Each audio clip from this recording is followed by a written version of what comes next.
Hello दोस्तों, एक बार फिर से स्वागत है आपका मेरे यूट्यूब चैनल पे। मैं हूं आसिम खान, आप देख रहे हैं बेरोजगार न्यूज़ वाला। दोस्तों आज हम बात करेंगे, एक नई नोटिफिकेशन निकल कर आ रही है। आपको पता ही होगा एसएससी सीजीएल की अगर आप लोग प्रिपरेशन कर रहे हैं तो आपके लिए बहुत अच्छी खबर है।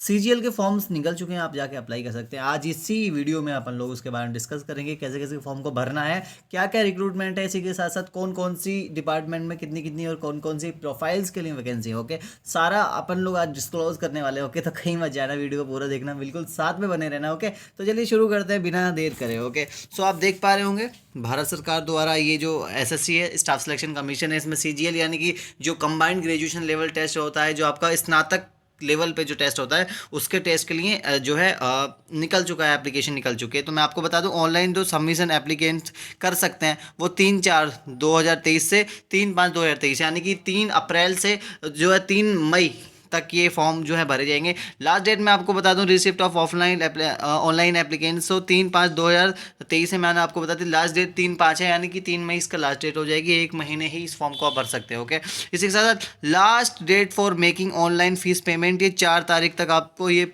4 तारीख 4 मई को 4 मई तक आपको पैसे यानी कि आपका जो ऑनलाइन फीस पेमेंट है वो आपको कर देना है। इसी के साथ साथ अगर आप ऑफलाइन चालान करना चाहते हैं, ऑफलाइन चालान के लिए करना चाहते हैं तो 4/5 उसकी भी लास्ट डेट है।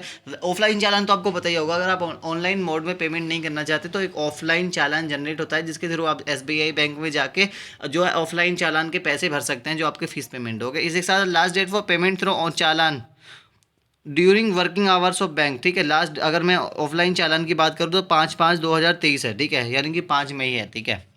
इसी के साथ साथ जो विंडो जो है करेक्शन विंडो ओपन होगा वो होगा 7 तारीख 5वां महीना से 8/5 तक, यानी कि एक दिन 24 घंटे के 23 घंटे के अंदर अंदर आपको करेक्शन कर देना है अगर कोई गलती हो गई है। इसी के साथ साथ आपको मैं बता दूं, जो tentative schedule of tyre first computer based exam, tentative schedule है भाई, ये चेंज भी हो सकता है। मैं आपको बता, टेंटेटिव का मतलब होता है बढ़ भी सकता है घट भी सकता है। ओके, सो जुलाई जो इसका जो फर्स्ट एग्जाम होगा आपको वो जुलाई 2023 में हो सकता है, ये टेंटेटिव है। इसी के साथ साथ जो सेकंड टायर होगा, आपको मैं बता दूं, टायर सेकंड का जो टेस्ट होगा वो भी कंप्यूटर बेस्ड होगा, ये आपको नोटिफाई किया जाएगा। ओके, आगे चलते हैं।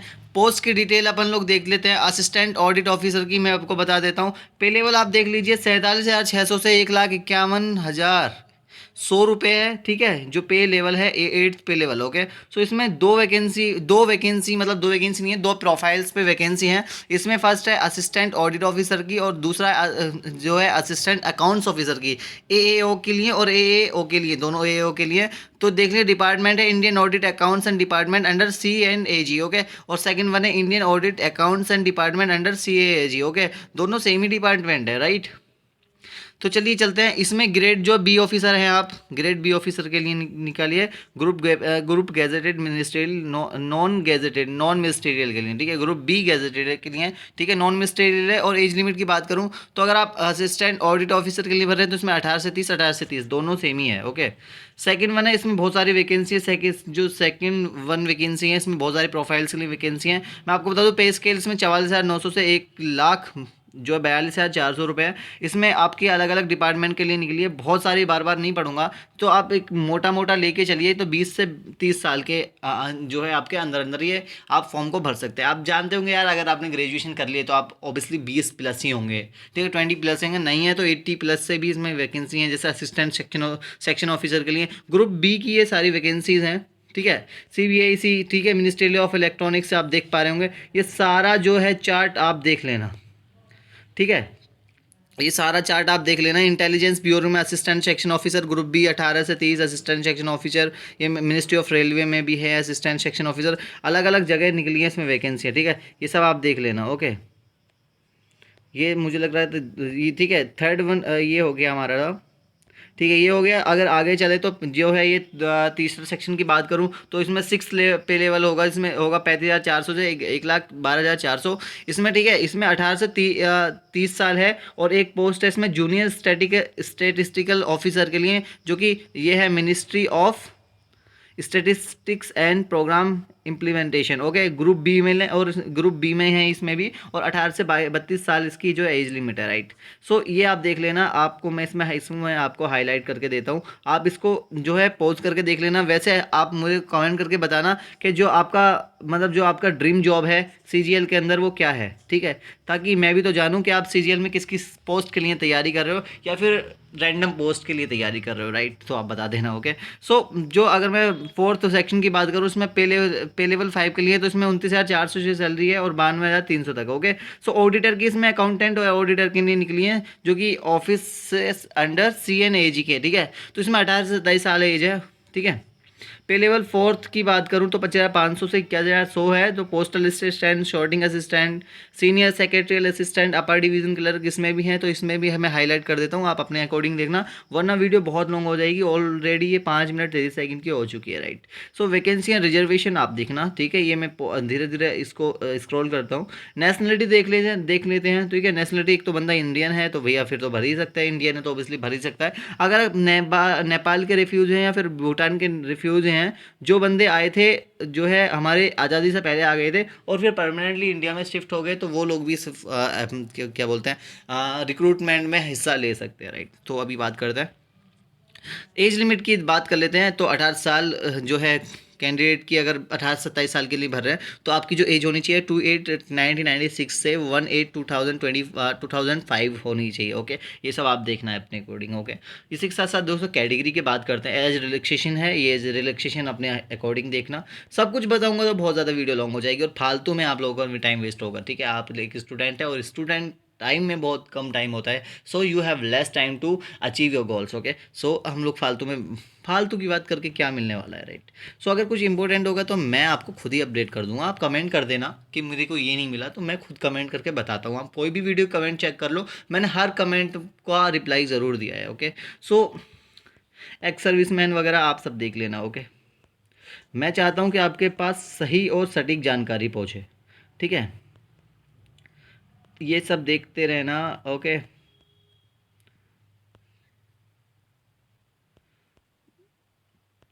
तो ये सब देखते हैं। अब बात आती है एक एसेंशियल क्वालिफिकेशन की, ठीक है। ऐसे तो असिस्टेंट ऑडिट ऑफिसर के लिए मैं आपको बता दूं बैचलर डिग्री चाहिए। डिजायरेबल क्वालिफिकेशन चार्टेड अकाउंटेंट हो या फिर मैनेजमेंट अकाउंट और कंपनी सेक्रेटरी रहा हो, मास्टर इन कॉमर्स किया हो, मास्टर इन बिजनेस स्टडीज़ की हो, या फिर MBA किया हुआ फाइनेंस से, मास्टर्स इन बिजनेस इकोनॉमिक्स हो, तो ये सब डिजायरेबल है। बाकी जो बेसिक एसेंशियल क्वालिफिकेशन है वो बैचलर डिग्री है। बैचलर डिग्री आपने BA या फिर कोई भी बैचलर डिग्री की है, आप इस फॉर्म को भर सकते हैं। जूनियर स्टैटिस्टिकल ऑफिसर के लिए भी बैचलर डिग्री है किसी भी इंस्टीट्यूट से जो कि रिकॉग्नाइज है इंडिया से, और with in 60% mark in mathematics and 12th standard. अगर आपने 60% मार्क अचीव की हैं 12th क्लास में तो आप इस फॉर्म के लिए भर सकते हैं। प्लस बैचलर डिग्री है जूनियर स्टैटिस्टिकल ऑफिसर के लिए। स्टैटिस्टिकल इन्वेस्टिगेटर ग्रेड सेकंड के लिए मैं आपको बता दूँ बैचलर डिग्री चाहिए, ठीक है।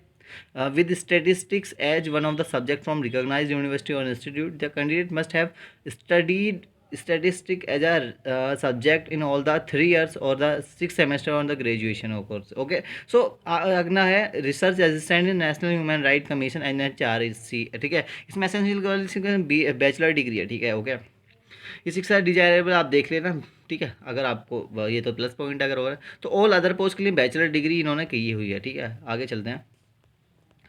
तो बात करते हैं, अगर आप चाहते हैं कि कैसे फॉर्म को भरना है, आपको पता ही होगा। तो ये तो ssc.nic.in पे जाके आप फॉर्म को फिलअप कर सकते हो। And I hope and I wish you very very all the best. Okay, अभी आगे और भी है, अभी जाना नहीं है। ओके, मैं आपको बता दूं एप्लीकेशन फ़ीस आपको देनी पड़ेगी भाई। अगर आप जनरल से या फिर OBC से बिलोंग करते हो तो आपको देनी पड़ेगी। वीमेंस के लिए SC और ST के लिए कोई एप्लीकेबल मेरे ख्याल से नहीं होगा, ठीक है।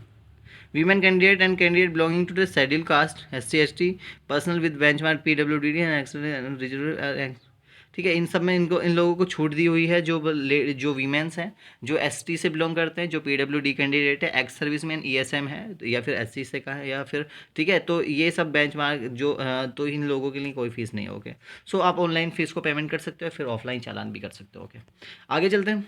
Once paid shall not be refunded, ये जो फीस आप पे करोगे ये रिफंडेड नहीं होगी। ओके, तो इस ध्यान से सोच समझ के फॉर्म भरें। करेक्शन विंडो ओपन हो जाएगा। और इसी के साथ साथ अगर आप मैं आपको बता दूं, the commission will levy a uniform correction charge of 200 रुपये लेगी जब आप फर्स्ट टाइम जो है करेक्शन करोगे। सेकेंड टाइम करोगे तो 500 रुपये है भाई। ओके, ठीक है। और इसी के साथ साथ एग्जामिनेशन सेंटर आप देख लीजिए, ठीक है। एग्जामिनेशन सेंटर अपने अकॉर्डिंग देख लेना। ओके, ये मैं इनको इसलिए धीरे धीरे आप पॉज करके देख लेना, not a big problem for you. Okay, so अभी स्कीम ऑफ एग्जामिनेशन की बात करें, 2 एग्जाम होंगे इसमें आपको, tyre first and tyre second, दोनों एग्जाम जो कंप्यूटर बेस्ड होंगे, ठीक है। इसमें बता देते हैं आपको फर्स्ट एग्जाम में क्या क्या होगा। तो टायर फर्स्ट की मैं बात करूं तो इसमें आपके 4 सेक्शन होने वाले हैं। फर्स्ट सेक्शन में होगा जनरल इंटेलिजेंस एंड रीजनिंग, ठीक है, जो कि 25 नंबर का होगा और मैक्सिमम मार्क्स इसमें 50 नंबर का, यानी दो नंबर का एक क्वेश्चन होगा, ठीक है। इसके साथ बी होगा आपका सेक्शन जनरल अवेयरनेस का, जिसमें सेम है मैक्सिमम नंबर और नंबर ऑफ क्वेश्चन, ठीक है। क्वांटिटेटिव एप्टीट्यूड की बात करूँ तो इसमें भी 25 क्वेश्चन है, 50 नंबर का ये हो मैक्सिमम मार्क्स हैं। और इंग्लिश कंपेरिजन की बात करूँ वो भी सेम ही है। ओके, सो इसमें आपको जो टाइम मिलेगा वो 1 घंटा 20 मिनट मिलेगा for the candidate eligible for scribe और पैरा 7.1 7.3। ओके, तो 1 घंटा मिलेगा इसमें आपको सिर्फ, ठीक है। इसी के साथ साथ नेगेटिव मार्किंग भी होगी 0.5 की for each answer. And tyre first will be consist of objective type multiple choice question, ठीक है। इसमें एमसीक्यूज होने वाले हैं, राइट। इसी के साथ साथ tyre scheme of tyre second examination की बात करूँ तो सेक्शन इसमें सेक्शन है और मॉड्यूल से में, ठीक है। तो सेक्शन 1 की बात करूँ 2 घंटे 15 मिनट का ये टेस्ट होगा, ठीक है, पेपर 1। और पेपर 2 भी होगा, ठीक है, पेपर 2 और पेपर 3। तो सेक्शन जो है सेकंड जो होगा आपका थोड़ा हार्ड होने वाला है, राइट। सो सेक्शन 1 की अगर मैं सेक्शन 1 की बात करूँ तो पेपर 1 सेक्शन वन में मॉडल 1 में मैथमेटिकल एबिलिटी का टेस्ट होगा, ठीक है। 30 नंबर होंगे, ठीक है। इसी के साथ और 60 × 3 180 का ये मैक्सिमम मार्क्स होंगे, ठीक है, जिसमें मॉडल फर्स्ट में मैथमेटिकल एबिलिटीज़ है और इन्होंने मॉडल सेकंड में रीजनिंग एंड जनरल इंटेलिजेंस को रखा है, ठीक है। इसीलिए सेक्शन 1 था ये। और सेक्शन 2 में आया तो सेक्शन 2 के जो मॉडल की बात करें तो सेक्शन 1 के मॉडल फर्स्ट में इंग्लिश लैंग्वेज एंड कंप्रहेंशन है 45 नंबर का। और इसी के साथ साथ जो जनरल अवेयरनेस है वो है आपकी 25 नंबर की। टोटल 210 नंबर का ये जो है क्वेश्चन होगा इसी के साथ, ठीक है।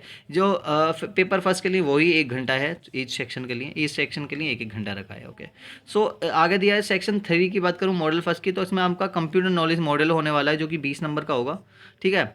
और 3 नंबर का मेरे ख्याल से एक क्वेश्चन होगा, तो ये 60 नंबर का हो गया, ठीक है। तो 15 मिनट मिलेगा ईच मॉडल के लिए। ओके, इसमें सेक्शन 2 की बात करूँ जो कि 15 मिनट का है, तो सेक्शन 3 और में मॉडल नंबर सेकंड जो है वो data entry speed test model होगा, ठीक है। स्पीड टेस्ट होगा, 1 डेटा एंट्री टेस्ट होगा, ठीक है। इसमें आपका डाटा एंट्री करके आपको दिखाना पड़ेगा, ठीक है।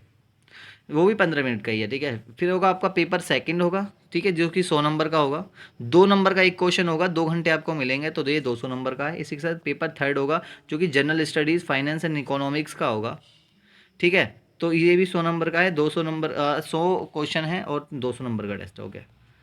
इसी के साथ साथ चलते हैं tyre second will be including conducting paper 1 paper 2 and paper 3 in separate shift, ठीक है। ये भी जो कंडक्ट होगा, जो पेपर फर्स्ट सेकंड और थर्ड होगा वो सेपरेट अलग अलग शिफ्ट में जो है कंडक्ट कराया जाएगा। Paper first is compulsory for all the posts. जो पेपर फर्स्ट है आपका वो तो कंपलसरी है, और जो पेपर सेकंड है आपका वो कुछ पोस्ट के लिए नहीं है और कुछ पोस्ट के लिए है, ठीक है। जैसे मैं आपको बता दूं, पेपर जो सेकंड है will be only for those candidate who apply for the post of junior statistical officer. GSO के लिए अगर आप लोग कर रहे हैं तो आपको सेकंड पेपर भी देना पड़ेगा, और जो कि ministry of statistics and programme implementation है। Okay, statistical investigator grade second के लिए office of registrar general of India, ठीक है। ठीक है, तो ministry of home affairs who are shortlisted in tier first for the these post. Okay, so एक तो होगा आपका एक तो होगा आपको, मैं आपको बता देता हूँ, एक तो होगा स्टेटिस्टिकल, सॉरी मैं इसको थोड़ा सा रिमूव कर देता हूँ जितने भी ये हैं।